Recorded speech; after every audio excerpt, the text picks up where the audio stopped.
11 militares serían responsables del asesinato de 12 personas en el centro de Venezuela. Los jóvenes estaban desaparecidos desde el mes de octubre y fueron hallados muertos este fin de semana. La Fiscalía anunció que imputará a los miembros del ejército participantes de este capítulo dentro de la operación para la liberación y protección del pueblo.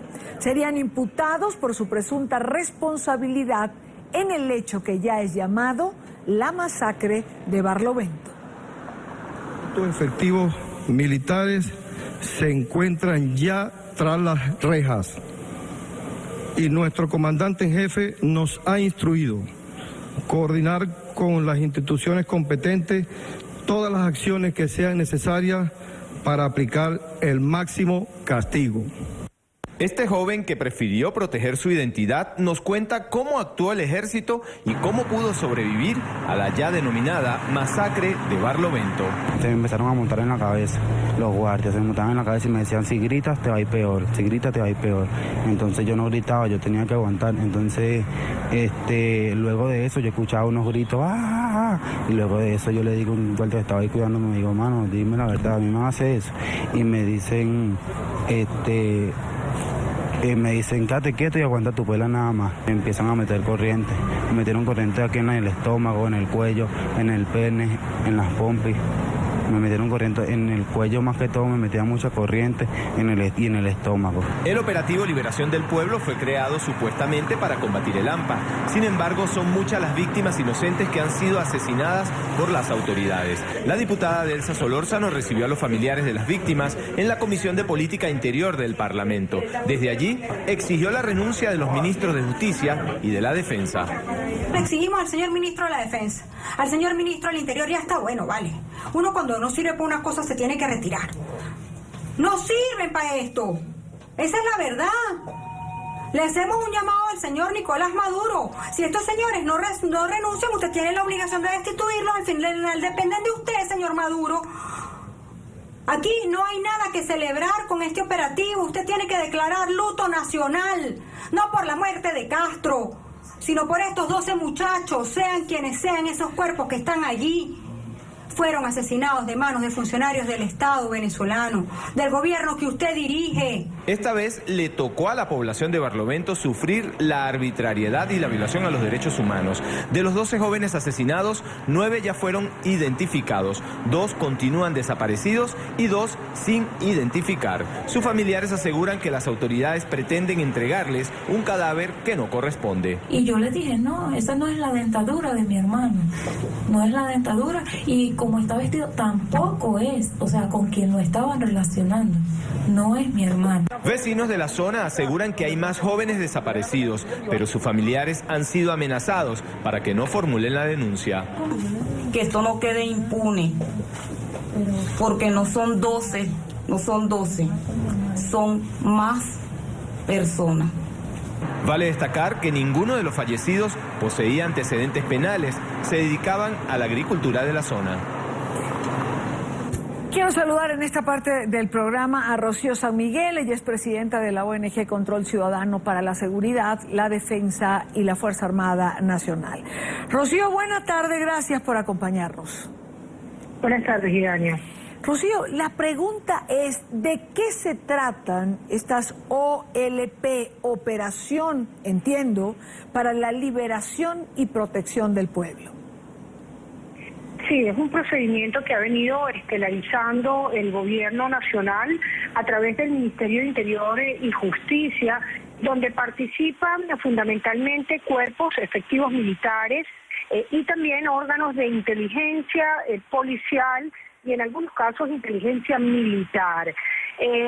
Tan pronto comenzaron estos operativos, hace ya más de un año, se iniciaron las denuncias de los ciudadanos, es decir, donde abordaban las OLP, caseríos, poblaciones, barrios o sitios en el interior del país e incluso en la capital.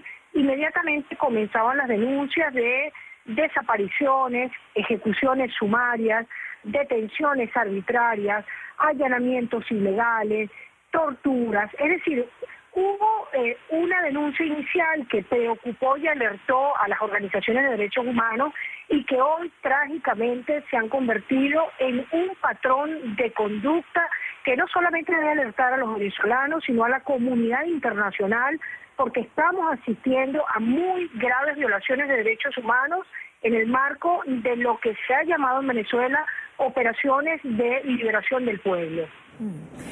Entiendo, Rocío, que todo esto, es decir, se pone en escena como una manera, lo hablamos, de combatir al delito. Pero ¿se combate el delito violando los derechos humanos? Es decir, este tipo de operativos da patente de corso para hacer allanamientos, para detener a gente sin tener las pruebas suficientes, para no hablar de ejecuciones disfrazadas en lo que se llama, por ejemplo, enfrentamientos entre la autoridad y las bandas delincuenciales. Sí, hay un problema en Venezuela muy grave en torno a las políticas públicas de seguridad ciudadana. Estos problemas comenzaron hace ya mucho tiempo con el reconocimiento del jefe de Estado, para entonces Hugo Chávez Fría, que aplaudía los llamados robos famélicos, es decir, aplaudía aquellos robos o hurtos que podían causarse por estado de necesidad. Posteriormente se fue agravando y complicando la situación estructural de violencia por la proliferación de armas y municiones en las calles, por la connivencia y la aceptación de bandas armadas, algunas de ellas pro-oficialistas, todo lo cual ha agravado la situación de inseguridad en Venezuela, al punto que más de 3 homicidios pueden ocurrir cada hora en Venezuela, situándose como uno de los países más violentos del mundo. Ante este reclamo ciudadano de un país que se hunde, que se encuentra inmerso en una crisis social, de escasez de alimentos, de escasez de medicinas, pero también de afectaciones muy graves a la inseguridad, el gobierno ha encontrado una fórmula expedita, rápida, de ocupación de poblados, de caseríos, por la vía de esta OLP para dar respuestas inmediatas, respuestas publicitarias que pueden exhibirse como triunfos o como logros, e incluso como trofeos frente a la sociedad. Lo cierto es que ya no hace falta escarbar debajo de esos titulares.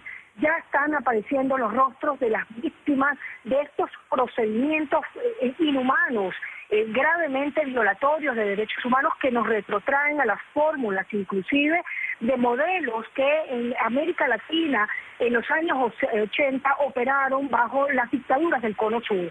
Estamos viendo un patrón continuado en el que militares, cumpliendo procedimientos de seguridad ciudadana, sin reglas de enfrentamiento claro, sin doctrina de empleo adecuado para la seguridad ciudadana, procediendo con armas de guerra, están ocasionando graves violaciones, reitero, desapariciones, ejecuciones sumarias, detenciones ilegales, afectaciones a las viviendas con allanamientos inhumanos y amordazando a las colectividades donde operan estas OLP. ¿Al amparo del gobierno, Rocío? ¿Al amparo del Ministerio de la Defensa?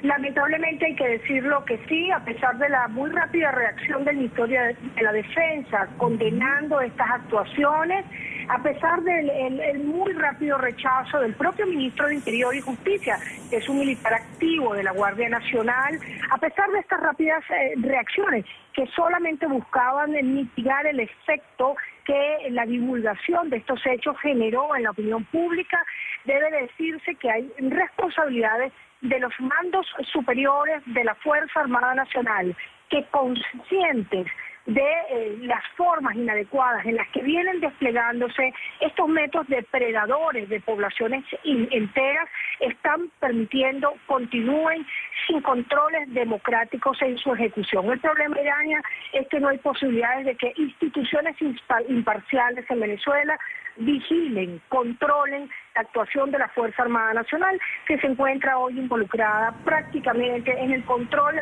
de la vida de los ciudadanos por diversos motivos. En la OLP es alguna de estas manifestaciones, pero otras manifestaciones hay también muy evidentes.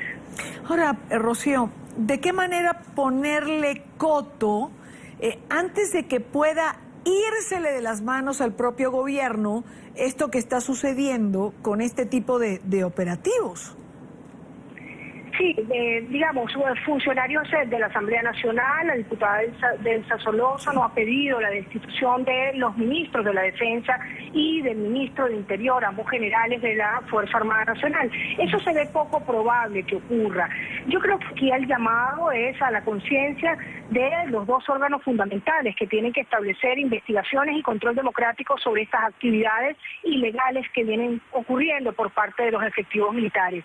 Por una parte, exhortar a la Defensoría del Pueblo, que hoy ha tenido un gesto en reconocer que las personas que habían sido masacradas no poseían antecedentes penales y que además, digamos, eran inocentes para haber pasado por esto. Es un gesto, aunque leve, pero puede tomarse como un gesto de la Defensoría del Pueblo frente a esto que ha conmocionado el país. Y por supuesto queda la actuación del Ministerio Público, de la Fiscal General de la República, quien tiene plena competencia. Hubo preocupación idónea en un inicio, se pensaba que este caso iría a la jurisdicción militar. Inclusive el ministro de la Defensa así lo anunció. Afortunadamente, la jurisdicción civil ha tomado el caso, han sido detenidos por ahora para averiguaciones y su debido procesamiento. 11 efectivos militares. Quedará por determinarse si solamente los mandos subalternos serán procesados o si aquí también, como suponemos, hay responsabilidades de los mandos, de los altos mandos militares en la autorización y en el proceder, permitir que estas OLP continúen funcionando en Venezuela. Rocío San Miguel, Rocío, gracias por acompañarnos estos minutos en la tarde de NTN 24. Muchísimas gracias, Idalia.